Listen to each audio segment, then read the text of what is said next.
창세기 2장 18절부터 23절까지 말씀 함께 교독하겠습니다. 창세기 2장 18절부터 23절 구약 성경 3면에 있습니다. 제가 먼저 창세기 2장 18절 말씀 먼저 읽겠습니다. 여호와 하나님이 이르시되 사람이 혼자 사는 것이 좋지 아니하니 내가 그를 위하여 돕는 배필을 지으리라 하시니라. 여호와 하나님이 흙으로 각종 들짐승과 공중의 각종 새를 지으시고 아담이 무엇이라고 부르나 보시려고 그것들을 그에게로 이끌어 가시니 아담이 각 생물을 부르는 것이 곧 그의 이름이 되었더라. 아담의 모든 각축과 공중의 새와 들의 모든 짐승에게 이름을 주니라. 아담이 돕는 배필이 없으므로 여호와 하나님이 아담을 깊이 잠들게 하시니 잠들매 그가 그 갈빗대 하나를 취하고 살로 대신 채우시고 여호와 하나님이 아담에게서 취하신 그 갈빗대로 여자를 만드시고 그를 아담에게로 이끌어 오시니 아담이 이르되 이는 내 뼈 중에 뼈요 살 중에 살이라. 이것을 남자에게서 취하였은즉 여자라 부르리라 하니라. 아멘. 오늘은 부부의 날입니다. 부부의 날. 특별히 부부에 대해서 우리가 한번 좀 시간을 갖고 이 성경적인 부부의 의미가 뭔가 한번 생각해 보면서 큰 도전을 좀 받았으면 좋겠습니다. 하나님께서 에덴 동산에서 최초로 만드신 제도는 바로 결혼 제도와 가정이라는 것이죠. 하나님은 결혼을 통해서 또 그 가정을 통해서 하나님의 나라를 이루어가기를 원하시는 것이죠.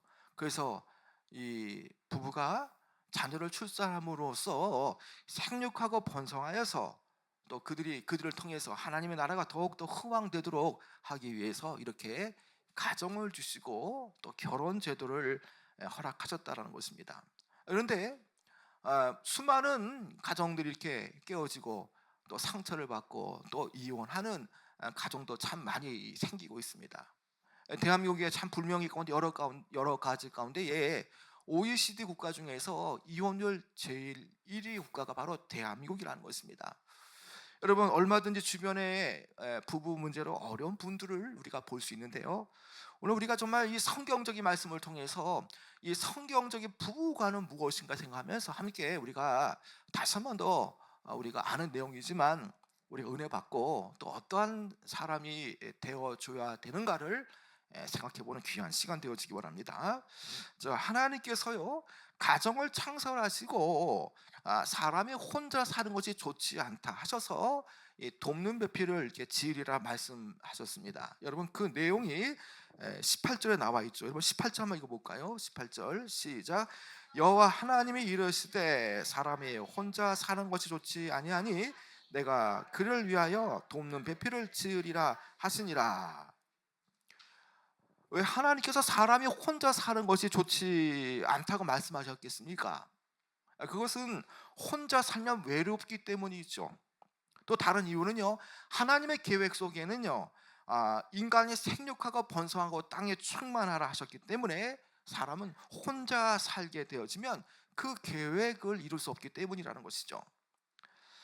이제 하나님께서 첫사람 아담에게 사명을 주시는데 그것은 하나님께서 흙으로 빚은 이런 이 들짐승과 또 각종 동물들과 공중의 새의 이름을 지어라는 임무를 이제 부과하게 되어지죠. 이런 그 내용이 19절인데요. 여러분 19절 한번 읽어볼까요? 시작. 여호와 하나님이 흙으로 각종 들짐승과 공중의 각종 새를 지으시고 아담이 무엇이라고 부르나 보시려고 그것들을 그에게로 이끌어 가시니 아담이 각 생물을 부르는 것이 곧 그 이름이 되었더라. 하나님께서 아담이 어떻게 동식물들의 이름을 짓나 보시려고 동물들을 그에게로 이끌어내시죠. 여기서 흙으로 지은 이 각종 들짐승들과 또 공중에 나는 이 새의 이름을 지어준다는 것은 단순히 하나씩 이름을 지어준다, 뭐 그 이상의 의미가 내포되어 있습니다. 그것은 영적인 의미가 있는데요, 이름을 짓는 것은 이름을 짓는 자를 통해서 그 지어진 대상은 그 이름을 지은 자가 더 우월하고 그 소유권이 그에게 있음을 말하는 것이죠. 하나님께서 아담이다, 사람이다 이름을 지었다는 것은 아담의 소유권이 하나님께 있듯이 지금 하나님의 형상으로 지음받은 그 아담이 그 각종 동물들의 이름을 지는다는 것은 하나님께서 생육하고 번성하라는 차원에서 이 모든 만물을 주장할 수 있고 또 다스리는 위치 속에서 통치권을 아담에게 주셨다는 것을 의미하죠. 자, 그런데 아담이 일일이 동물들의 이름을 지으면서 이 이름을 짓는 과정 중에 그가 깨닫게 된 것이 있습니다. 여러분 과연 무엇이겠습니까? 여러분 그 내용 20절에 나와 있는데요. 한번 읽어볼까요? 20절 시작. 아담이 모든 가축과 공중의 새와 들의 모든 짐승에게 이름을 주니라. 아담이 돕는 배필이 없으므로 자신에게 배필이 없다라는 것, 이 돕는 배필이 없다는 것을 깨닫게 되어졌죠. 아담은 하나님께서 자신들에게 이 보내주신 수많은 동물들의 특징과 또 그 특징에 걸맞는 이름을 지으면서 그 과정 속에서 모든 동물들은 암수 쌍이 다 있는데 자신에게는 이 돕는 배필이 없다는 것을 발견하게 되어졌죠. 여러분 한번 상상해 보시기 바랍니다. 아담이 이름을 짓다가 이런 생각을 했을 겁니다. 얘는 코끼리, 쟤는 사자, 야 이렇게 귀여운 애들은 강아지라고 이름을 해야 되겠다는 생각을 했을 겁니다. 그런데 이름을 짓다가 보니 다 암수 짝 있고 또 이렇게 서로 짝들이 다 있는데 자신에게는 왜 짝이 없는가에 대한 생각이 들었던 거죠.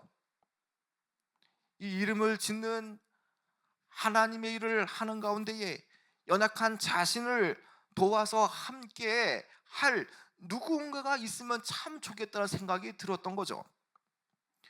아담은 짐승들에게 이름을 지어주는 과정 속에서 자신과 함께 살아갈 이 동반자의 필요성을 느꼈고요.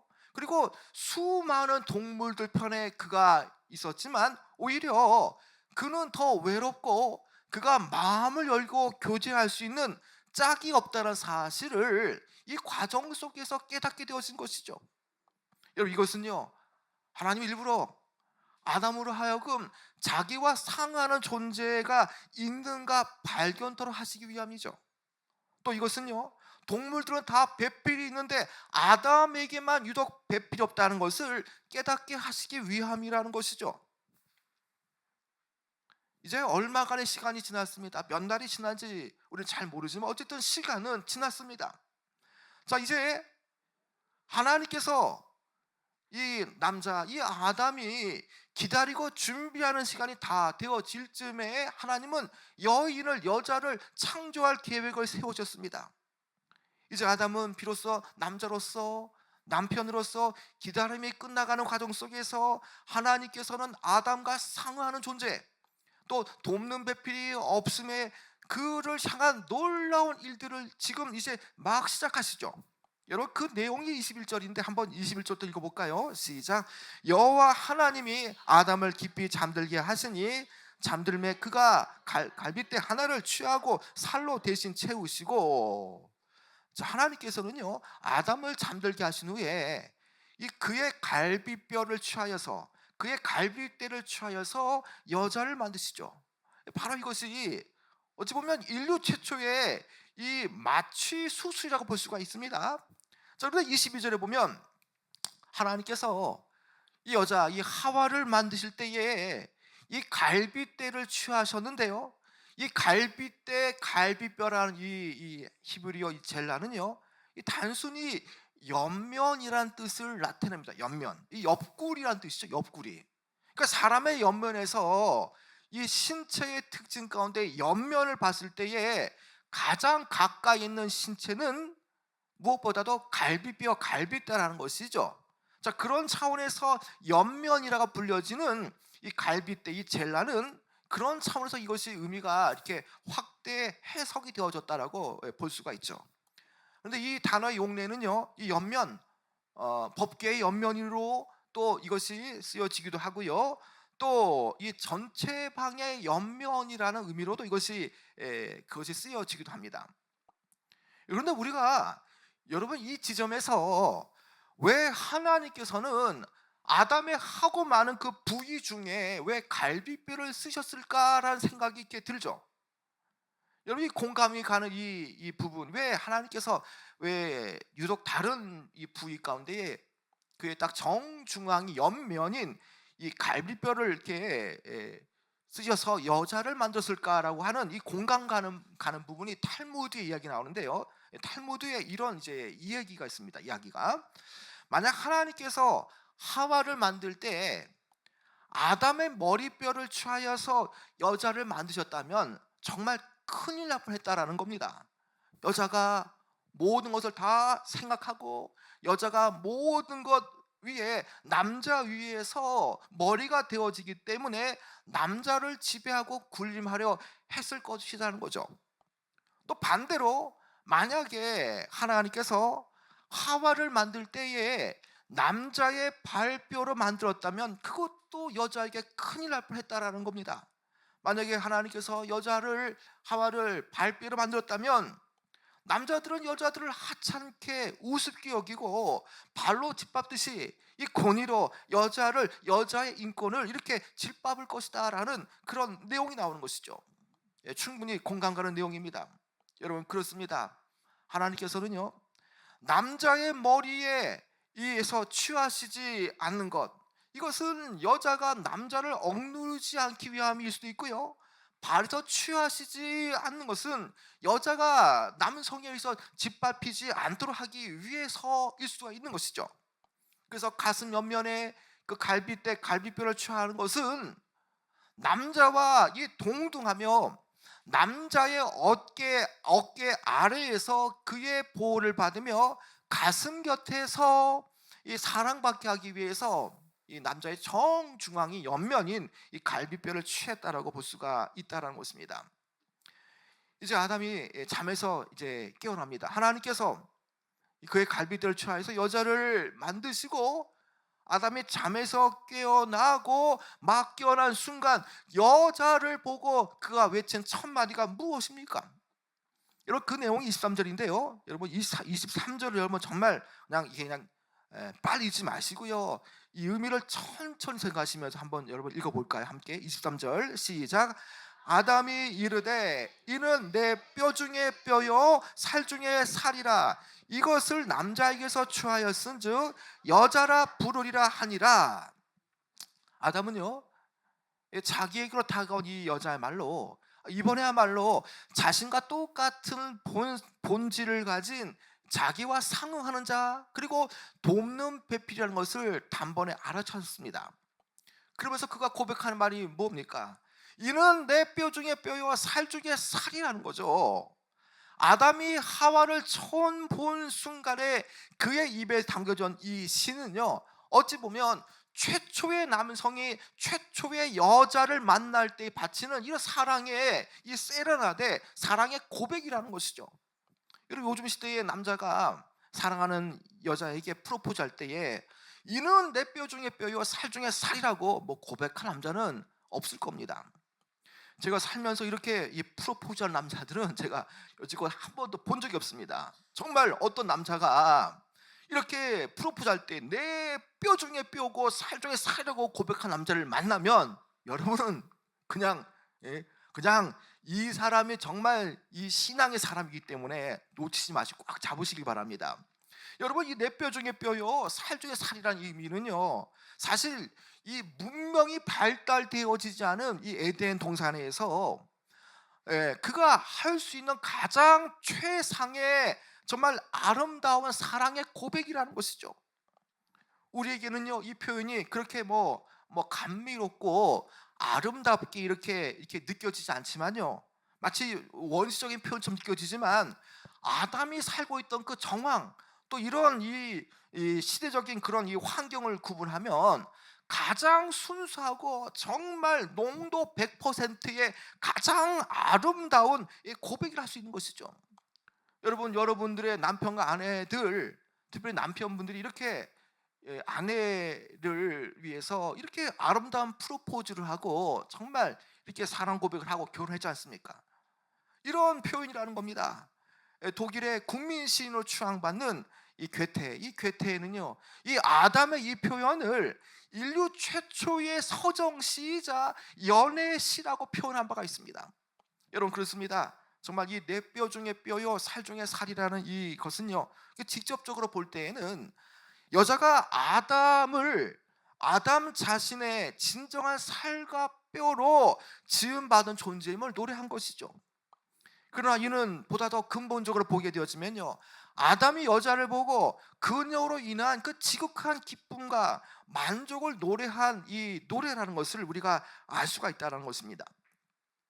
여러분, 좋으신 하나님께서는요, 이처럼 아담이 독처하는 것, 혼자 있는 것이 좋지 않기 때문에 그를 위해서 18절과 또 이것을 18절에 이 돕는 배필을 지리라 말씀하시고 20절에 이 사랑스러운 돕는 배필을 지어 주셨습니다.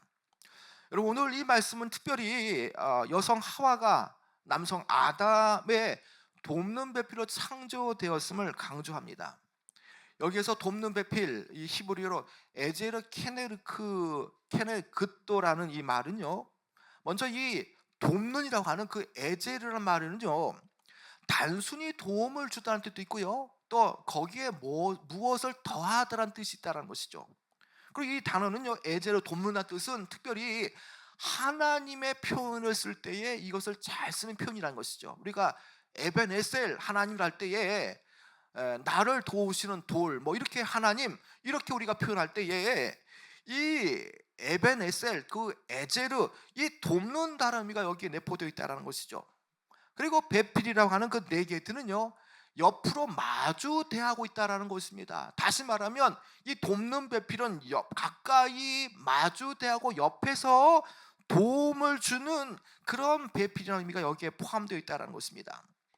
여러분, 결국 이 돕는 배필로 이 번역된 이 의미는요, 맞은편에서 도움을 주는 이 바로 이 도움이라고 짝이라고 볼 수가 있는 것이죠. 다른 말로 한다면 아담을 보충해주는 그런 짝이란 뜻입니다. 그런데 이 여자의 이 돕는 배필이라는 그 표현들이 어떤 여자가 남자보다 못하다는 그런 뉘앙스의 표현은 절대 아니라는 것입니다. 여러분, 하나님께서 하와를 아담의 갈빗대로 만들었다는 그 의미와 또 돕는 배필로 지었다는 말은요, 남성과 여성이 바로 이 일체를 말하는 것이죠. 여성도 남성의 갈비뼈로 지어졌기 때문에 이것이 어떠한 여자가 남자보다 못하는 뜻이 아니라 본질적인 일체와 동등성을 의미한다는 것이죠. 그래서 여성의 지위에 대해서 이 종속성을 부여한다는 말이 결코 아니라는 것입니다. 여성에 대한 남성의 지배는요, 에덴에 또 이 죄와 이 불순종이 시작된 이후에 이 뒤틀린 질서로 인해서 생겨진 것입니다. 그래서 이 여자는요, 성품과 신분에 있어서 언제나 그 곁에 살면서 또 상호 위로와 기쁨과 또 사랑을 나눌 수 있는 짝, 돕는 배필이라는 의미가 여기에 있다라는 것입니다. 여러분, 이것은 바꿔 말하면요, 남자에게 부족한 것을 채우기 위해서 여성이 이 하나님께서 주었다라는 의미가 되어지고요, 또 반대로 상대적으로 여자가 연약하기 때문에 남자를 붙여주어서 부족한 것을 채워주라는 의미가 이게 바로 이 상호 간의 돕는 배필임에 포함되어 있다는 것입니다. 여러분, 그런 차원에서 남편과 아내가 남편의 갈빗대로 창조된 사실을 결코 잊어서는 안 된다는 것입니다. 여러분, 이 갈빗대를 한번 생각해 보시기 바랍니다. 여러분, 이 갈빗대는요, 여러 가지 기관들을 보호하는 그런 역할을 하죠. 이 갈빗대는요, 심장을 비롯하여서 주요한 기관들을 보호하는 역할을 한다는 것이죠. 또 그만큼 갈빗대로 지음받은 여성은요, 남자에게 있어서 그만큼 중요한 존재라는 것을 말해주죠. 여러분, 참으로 여성은요, 거친 세파로부터 남자의 이 삶을 지켜주고 보호해주며 삶의 용기를 가져다주는 존재입니다. 남편이 직장에서 많은 어려운 일을 겪고 또 험악한 일을 당할 때에도 그 지친 남편을 위로해 줄 수 있는 이는요 다름 아닌 바로 아내 아닙니까? 어깨가 축 늘어진 그 남편에게 그 따뜻한 위로의 말 한마디가 남편의 길을 살리는 그런 말이 되어진다는 것이죠. 그만큼 거친 세파로부터 남자들에게 삶의 용기를 주는 것은 분명한 돕는 배필 아내라는 것입니다. 여러분, 그러나 이 갈빗대가 부러질 경우에는요 이 몸의 이 기관들이 치명적인 상처를 입게 되어집니다. 치명적인 결과를 가져오는 것이죠. 아내가 돕는 배필로서 본부를 망각하고 남성을 지배하고 주관하게 되어질 때에 남자의 삶은 파괴되어지고 삶의 보금자리마저도 이 파탄으로 몰고 갈 수가 있다는 것이죠. 그래서 남편은 아내를 지극히 사랑하고 또 어떤 그 영적인 질서의 범위에서 아내는 남편에게 순복하면서 마치 예수님께서 교회를 향해서 자신의 몸을 내어준 것처럼 남편은 그렇게 아내를 위해서 목숨을 걸고 아내를 사랑해 줘야 한다는 것입니다. 여러분, 남자와 여자가 동등하다 또 돕는 배필이다 이런 말씀은요 성경의 여러 곳에서 언급되는 내용이라는 것입니다. 그런데 우리는 그렇게 하지 못하고 있습니다. 자, 처음부터 돕는 배필이 되려 하지 않고요 바라는 배필이 되려고 한다는데 큰 문제가 있습니다. 여러분, 사람들이 흔히 결혼을 할 때에 어떤 걸 생각합니까? 이 남자와 이 여자와 결혼하면 그가 나를 얼마큼 행복하게 해줄 것인가부터 생각을 하죠. 결국 이런 식으로 결혼의 의미를 생각하다 보면요 그 결혼 생활이 때로 힘들 수도 있습니다. 자, 그 과정 속에서 조금이라도 어려워지고 조금이라도 불행해지면 내가 이렇게 되려고 내가 결혼한 게 아닌데 생각하면서 수도 없이 이혼에 대한 생각을 반복하는 것이죠. 여러분, 결혼은요 부족한 남편을 부족한 아내를 도와주고 세우라고 하는 의미에서 바로 남편을 돕는 배필로 나에게 허락하신 사람들입니다. 그래서 이것을 잊으면 결혼 생활은 늘상 불행해질 수밖에 없다는 것이죠. 우리는 다 부족하고 연약한 사람들입니다. 그래서 이 부족하고 연약한 것에 대해서 서로 보완해 가면서 또 살라고 하기 위해서 돕는 배필로서 하나님께서 남자와 여자를 만드시고 우리에게 그 결혼이라는 제도를 통해서 가정을 허락하셨다는 것입니다. 여러분, 우리가 진정을 할 것은요 이렇게 결혼 제도는 하나님께서 허락하셨다는 사실을 우리는 분명히 깨달아야 되는 것입니다. 그래서 결혼이 인간이 부족하고 연약하기 때문에 서로 돕기 위해서 결혼한 것으로 알아야 됩니다. 그래서 도움을 받는 것은요 그 다음 순서고 먼저는 돕는 배필로서 결혼 제도가 있다는 사실을 우리는 분명히 인식해야 되는 것입니다. 그래서 사랑받기보다 먼저 사랑해 주는 것, 그것이 바로 성경의 가르침인데 그런 가르침대로 우리는 살아가야 되는 것이죠. 도움을 받아야 할 인생이지만 그러나 내 편에서 먼저 저 사람이 부족하고 연약하기 때문에 내가 저 사람을 도와야 되겠다라는 마음으로 먼저 도울 때에 자신도 행복하고 가정도 행복해지게 되어지는 것입니다.